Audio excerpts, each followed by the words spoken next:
All right. I'm sure that I'm not alone when I say that I have many hats that I wear. I know you guys do as well.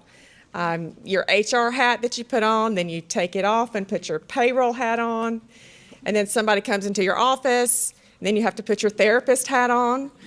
I get it, but one hat that I don't get to wear as much as I used to is my nursing hat. And I know a lot of you don't remember and are too young to remember when nurses used to actually wear hats. And my hat doesn't fit as well as it used to, but I thought it was appropriate to put it on as we talk about biologic biosimilars. And I know that sounds like a mouthful, and it sounds intimidating, but we're going to go through it and break it down piece by piece like we're eating an elephant, okay? What are they, and why should anyone care? So let's start with what are biologic medications. Biologic medications are made from living sources. That's plant cells, animal cells, tissues, even microorganisms like bacteria and yeast, okay? And because living things are complex, they are harder to produce. They are more complicated to make, so therefore they're more costly. These medications are usually injected or infused, and they are usually they treat chronic severe conditions, like chronic skin conditions like plaque psoriasis, GI conditions like ulcerative colitis or Crohn's disease, arthritic syndromes like rheumatoid arthritis, multiple sclerosis, some cancers, and even diabetes is treated with a biologic. Well, then what are biosimilars? Well, biosimilars are medications that are made similar to the original biologic product, made with the same living sources. They're given at the same strength and same dose, and studies show that they are just as effective and just as safe and cause no more side effects. So I like to think of it like this. Brand name drugs have generics, whereas biologics have biosimilars. So what medications have biosimilars? Semglee is the biosimilar for Lantus, and Omnitrope is a biosimilar for Genotropin. And both of those have been out for several years now. In fact, most of those members are already on the biosimilar form. More recently, Humira and Stelara have biosimilars available. And these are just examples. There are many more being developed, so expect to hear more about these in the near future. So what's the difference? Well, because there are variations in living things, each batch of medication is not an identical exact replica of the next. Okay, but that does not mean that they're any less effective or any less safe. Like baking bread, you can use the same ingredients, the same recipe, but each loaf, when it comes out of the oven, is just a little bit different than the last. Okay, but it's still the same type of bread.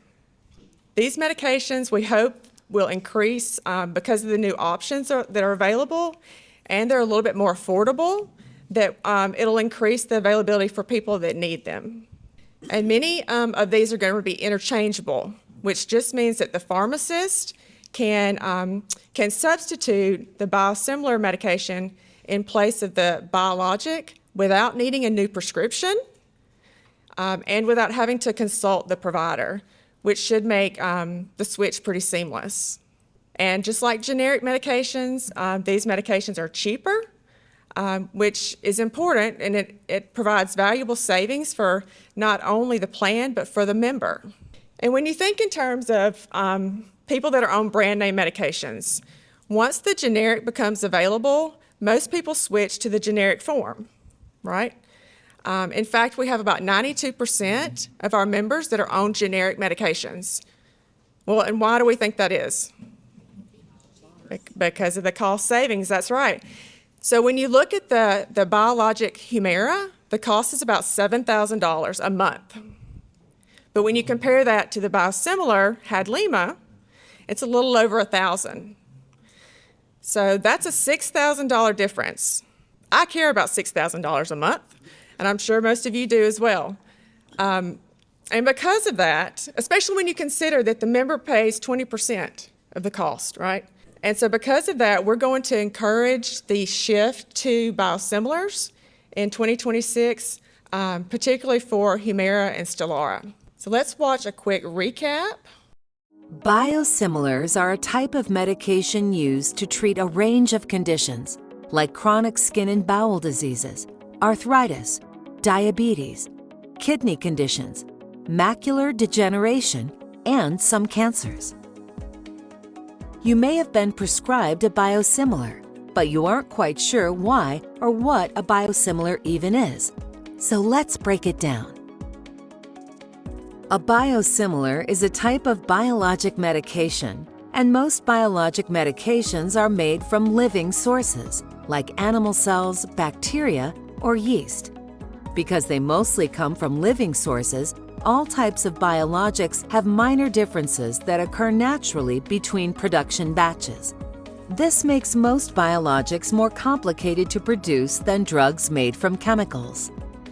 Different from most biologics, most drugs, like aspirin, are made from chemicals and involve a simpler process to be produced, and they generally can be more easily copied.